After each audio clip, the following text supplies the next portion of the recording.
This is Hot Mic. Hot Mic. On the networks of WDAY. WDAY. Here's Dom Izzo. Welcome back, everybody. Hour 2 of Hot Mic, ready to rock and roll on this Friday morning, day after round 1 of the NFL draft. Just great emotion last night, whether you were in Fargo, whether you were in Pierce, South Dakota, to soak in what went down. If you are a follower of FCS football or Bison football, certainly you're grinning this morning after North Dakota State's Grey Zabel was selected with the 18th overall pick by the Seattle Seahawks in last night's first round. Our next guest was in the room when it happened, and he joins us this morning. North Dakota State offensive coordinator Dan Larson joins us, former offensive line coach and Coach Grey for 5 years. I'll just ask the easy question. Tell me about the moment last night. What did that mean? Well, it was awesome to be, in there, and, it's the commotion, it's the jubilation as the draft is going on in the room. And all of a sudden there's, I think it was Gray's dad, Mark, lets out a loud whistle because he's getting a phone call. And to see the whole room go down, certainly to see, some emotion from Mark and Tana, just probably some more relief more than anything else, to see probably a little bit of relief, but then also excitement from Gray. Pretty cool to be able to see it in person. We've been out recruiting the last 2 times this happened with Cordell and Cody, and I've gotten the phone call while I've been timing, some 40-yard dash or watching an L drill. So much better to be in person and be able to celebrate and congratulate them in person instead of over a phone or a FaceTime. This was organic, Dan. Tell us about, do you guys hadn't planned on going and then it came about? No, the power of recruiting brothers. They really wanted Jet to be down there. Obviously with the spring game today, and we had meetings and things yesterday. I think Mark and Tana really wanted to find a way for Jet to be able to be a part of that. And then all of a sudden, there's room maybe for a couple more coaches. So we're in a staff meeting at 8:30 yesterday morning, and the head ball coach is nudging me, and we got to go do this. And I think it's the power of the people here. It's the administration that works to try to help. If people reach out to them, can we help, NDSU get down there and do this? And I think it's the power of our administration that's, keeps on trying to find ways to have that be, yes, it's for the Zabel family, but there's also been some people here that have been, really, a part of Gray's whole experience. And so for us to be able to go down there and do it, even on, a 4-hour or 5-hour notice was pretty cool. Dan, tell me about once the draft got to 11, got to 12. What was the feeling inside the room once the draft started going in that direction? Well, it's those mock drafts, are awesome, and then sometimes they almost can like inflate things. I mean, no different than a kid saying he's a 4-star, and then all of a sudden you ends up whatever, right? I mean, correct. It's all a little bit perspective and how you look at it. But the one thing that I think we all kept feeling pretty confident about was there was a lot of teams that had spoke really positively in terms of some of the feedback they had given us, either, post pro day, post combine, meetings that they had with Gray in person. You just felt like it was too much stuff was aligning in terms of where some of these teams were falling.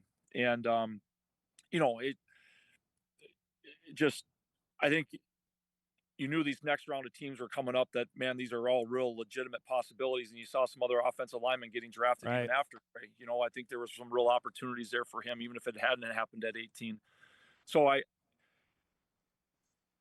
was really excited that it could happen earlier, obviously. But I think, once he started getting past the Bengals, like you're starting to get in some teams here that, man, you feel pretty good about his opportunities here. How much had he told you or you had interaction with the Seahawks? Yeah. So, outside of their scouts, really had not had a lot with them. And I know he had talked with them. I don't think he had flown out there, but I know he had talked with them for sure. I think my job as a position coach, once it's past really the scouts and all that stuff, I think, the front office people are going to deal with the head coach. You field a couple phone calls here, but it's more about guys doing their homework at the end of the day, making sure they hadn't missed anything in terms of the report they're going to write up and hand over to the decision-making people. So, it was obviously a team that he felt really comfortable with, and wasn't surprised when they called him either. I mean, you could tell there had been some conversations that had happened. The fact that it went where it did, I mean, it's a first-round pick. That alone, that's a showstopper there. It's the highest FCS lineman ever drafted. Just when I say that, what's your reaction? yeah, I mean, might as well come from NDSU. I think it's, I, I part of this, Dom, I think is like it's to give credit to a lot of the guys that have come before, Gray, like Billy and Joe Haig, and even like the undrafted guys that had made rosters. Chris Board's still doing it. Like it just, Yep. I think all those guys give legitimacy to these organizations and these programs, saying like, okay, we take somebody with an NDSU background, like we're going to get somebody that's going to be dependable. They're going to work really hard. They're going to be the right types of people to have in our organization from a competitive standpoint. I don't know if 4 years ago we would have thought, first round pick, certainly, but I think it's a credit to Gray, and it's also certainly a credit to the guys that have come before him, the NDSU, right? I mean, just the guys that have been in the league and have done things for a really long time. They're at a really high level, no matter how much they played or they haven't. I think, organizations start to understand who they're getting when they come from a North Dakota State. Did you have a chance actually to visit with him, to talk with him after one? I know everybody was pulling him in 8 directions. Did you get a chance even to visit for a couple minutes? We did, yeah. It's probably a different type of a shared hug, and some conversations than you get to have after a national championship game or after a big win. I think it's more than anything else. It's an opportunity to tell somebody again, like, here's just another example of you knocking something out of the park. Just any tasks that come before you right now, all you can do is keep falling back on the fact that whenever you get hit with something, you go and you're successful with it. And, that was pretty cool. But I think they got probably enough pictures for the next 10 Christmas cards from a family standpoint, an extended family standpoint. So they're probably set here for a while. So for people that don't know, you took over offensive line coach in the middle of when that weird spring year, and Gray got to play. Give us your initial impressions with him and how that relationship started way back when in the spring of 2021. Well, I give, a lot of credit to Tyler Roll. When we were trying to talk about playing true freshmen, we had to do it both him and Mason that year. That's right. Tyler's like, Dan, this guy stood on the mound. He's throwing fastballs. Like, he's a competitor. Like, we'll be okay. Put him out there and he's going to run around. He's going to compete. But his first play, was we ran G to the right or counter to the right. I think it was counter to the right, and he was playing left guard. And I think he would tell you that he heard me coaching him all the way from when the huddle broke to when he first made contact with somebody, like screaming at the top of my lungs, right? Like, I mean, holy smokes, we're playing a freshman offensive lineman. But, up until, he had the injury at the end of the season, it was no different. I mean, he just kept, hey, we need you to be a little bit better at this and keep competing. And I do remember when he was going to have to potentially play some center. Him and Cam were taking snaps in the dorms, and I made him send me videos of them. He had to do like 75 snaps a night or something like that. And, whatever, he probably did about 22, but like they're still doing it and sending him, and he's got his jeans on. He's snapping in the hallways to Cam. I mean, those are some fond memories, even though that COVID season was terrible. To see now he's played all over the place, that flexibility, you've talked about it with me for time over your entire time you've been in Fargo. How much is that a stamp to now the guys that you're coaching tonight say, hey, it's not just all talk. This guy played 3 different spots. He's a first-round NFL draft pick. Yeah, I mean, it's a big part of, availability, right? And are you a guy that we can only play in one spot, or are you a guy that we can play in many? And that was probably the one thing that was one of the positives that came out of COVID was we started, cross-training and playing our guys at multiple positions. And, Cordell going from right tackle to right guard to left guard in one game. I mean, kept on giving credence to, we got to find more ways to get our best guys on the field. And that might mean somebody else has to play a different position. And so, it was one of the praises I sang about him, and one of the praises I sang about all of the guys that come from here that have an opportunity to play professionally, or at least are getting looked at. But, it was his willingness to do it, his willingness to study and learn and understand multiple positions, the technique and the fundamentals. They were always going to have to be something that we worked on. But from a mental standpoint, he handled it really well. And I think that was something that impressed all the scouts. Without giving away too much, now when you're talking with recruits now, you got to have recruits coming up on campus today and this weekend. How much do you sell? You use this. You gotta, right? You got a first-round draft pick last night. That's got to be right in front of the recruiting selling, correct? Yeah,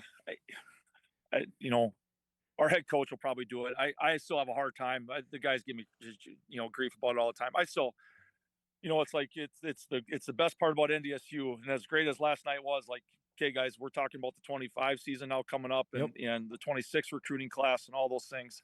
I think it's more about the power of the program. Hey, if there's a reason why you should be looking at our strength conditioning staff and the work that they do, I think there's a reason why you should be looking at the type of football program and operation that we run here, the organization and the administration that we have. It all plays a role into it. And I think it's more about the bragging, yes, of North Dakota State. I don't, I hope we're doing this with other positions besides O-line moving forward. But I do think it is something that we got to continue to highlight. But it's also, if you have the ability, this is a place that will get your very best out of you and help you reach your full potential. If your full potential is to play in the NFL, this is a place that you can do it at for sure. 6 straight left tackles, Dan, have been drafted into the NFL out of NDSU. Describe that. Yeah, I mean, every single one of those kids, uber competitive, great teammates, extremely high motors. All of them have had to make some kind of positional change or play in a different spot than what they did in college. And you never hear these guys do anything else but just accept the challenge and run into the storm, right? And I think it's a testament to who these guys are, truly. And it's a pretty cool stat. I mean, and then even the guys that we've had that have gone and played that haven't been drafted. I mean, these guys are making 53-man rosters for a reason. But it's impressive. And like I said, it starts with some of those earlier guys, but I think it's giving credence to what NDSU is and the types of players that we have here and what they're capable of. I shared the photo of the championship game against Montana State a few years ago where the entire starting offensive line is in the NFL. There's another one this morning, I think against Youngstown from a couple of years ago, where you've got Cody Mauk, you've got Gray next to him, Sundell's at center, Kubis is at right guard, and Mason Miller at right tackle, and your quarterback is Cam Miller, and the guy behind him is Hunter Lipke. Yeah, they're all going to be in the NFL, man. I mean, that alone, that's pretty powerful stuff. It's really cool. And, quite honestly, if you go back to the Montana State one, it was Mason, it was Gindorf, and it was Babich, I believe, all in the line of scrimmage. Yes. Lipke was at tailback. Yep. And Cam was under center in that game as well, too. Yep. Yeah. As coaches, I don't think that any of us would say that I was a part of a recruiting process for some of that. I wasn't a recruiting process for all those guys. Obviously, I don't think anybody would have said that we found guys that were NFL, that we thought were NFL players. But what we did was we found guys that competitive spirit, urgency, the race to maturity, everything that's been talked about here from an NDSU Bison Pride standpoint. But we found those guys had it to the max. And when you have it to the max, those are pretty cool pictures to look back at and understand how fortunate we are to get to coach some great players here. All right, we're going to have the game on tonight, the showcase tonight for viewers. They're going to check in. Offensive line in Fargo goes hand in hand. So I know you're worried about the whole offense, but give us a little snippet of the young guys that we're going to get a chance to see maybe for the first time later tonight. Yeah, we've gotten a lot better, and we're going to get Josh Megan's going to have a chance to come back in and play 10 to 12 reps tonight, which is really positive because he has not been in practice all spring. There'll be a little rust there. He's still knocking off. Our D line's a lot more veteran laden than we are, so we are probably a little bit behind them right now, and that's okay. We're getting better because of who we're practicing against. But I've really been impressed with Bo Johnson. I think he's taken some steps forward. I've really been impressed with Trent and Griff, and from a leadership standpoint, I mean, we've challenged Griff to play both guards, center. He's even taken some tackle reps and one-on-one. So another guy that we're doing, from a versatility standpoint. And our young guys are coming along. We've had 12 out of the 13 guys that practice all spring, and it's a little bit of coach talk, but I don't say it tongue in cheek when I tell you like all 12 guys have gotten better. And that's a credit to our defensive line as well too. So they're coming along. We will be a better team beginning of next fall than we will be tonight. And we're going to be a better team middle of next season than we will be at the start. But that's because those guys will continue to grow and get better. But I'm excited about all of them. I truly am. And we've seen a lot of really good growth out of Nate Tosted. We've seen a lot of growth out of Noah Stummis. There's a really good future and foundation for our offensive line here moving forward. And probably exactly where we were sitting a couple of years ago when we were talking about losing all some starters and who was going to replace them. All these guys went through some growing pains at one point. Mason Miller, I asked him on Wednesday on the show. I said, give me a young guy. He told me Stummis. I've heard his name a couple times. That keeps coming up, Dan. Big athlete, multiple sport kid, and wasn't probably even on our radar. And he came to camp, and when he came to camp, all he did was make plays. And I actually had other visiting coaches tell me like, hey, you got to come watch this guy. And so he went and did D-line. He went and did tight end. He came and worked with us. Like, we've had some success with some guys, right? Josh Megan was a free safety in high school that came in and played D-end and D-tackle. I told that to somebody yesterday, and they looked at him like, you got to be nuts. Yeah. Like, he wasn't playing free safety at 295, 300. But, yeah, it's Noah's had a really good spring, and we played him a little bit more at right tackle the last couple of practices. I think that's allowed him to settle into some things a little bit more. Coach Chmur has done an awesome job with those guys. Like I said, it's a bright future. We'll go through some growing pains, but the end result will be a really fun product to see. Last thing before I let you go, to see last night the number 2 pick in the draft, and I think the number 8 pick in the draft you guys faced.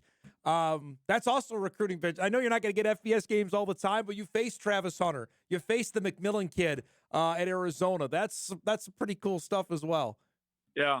When I pull up the film and we were watching some from 21, we go back and watch. We have, the verse, Yep. now with the Rams, Yeah, I think it's awesome that our guys can, we stack up and we'll play, anybody. I mean, it's in the IPF. It was in the old BSA as far as I understand, and bring on the competition, and yeah, I love playing against those guys. I mean, they're top draft picks for a reason. I think we all saw, Travis Hunter and those guys, but yeah, I mean, from our standpoint,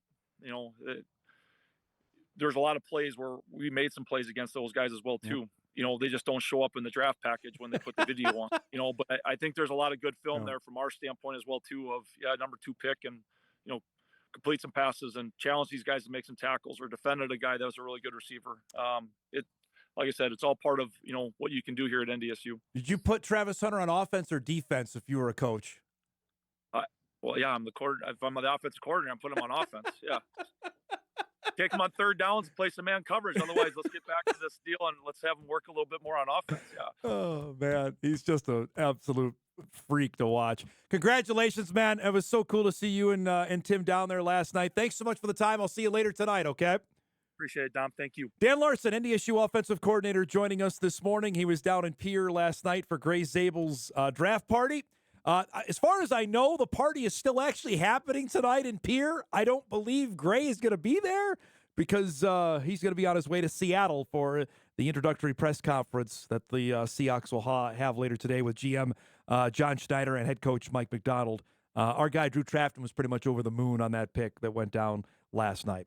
We're due for a break. We come back. We'll update you on the Wild from last night. Minnesota took care of the Vegas Golden Knights to go up in that series. A couple emails coming in as well. We'll get to that as we roll on a Friday morning edition of Hot Mike on WDAY Extra. We're back right after this.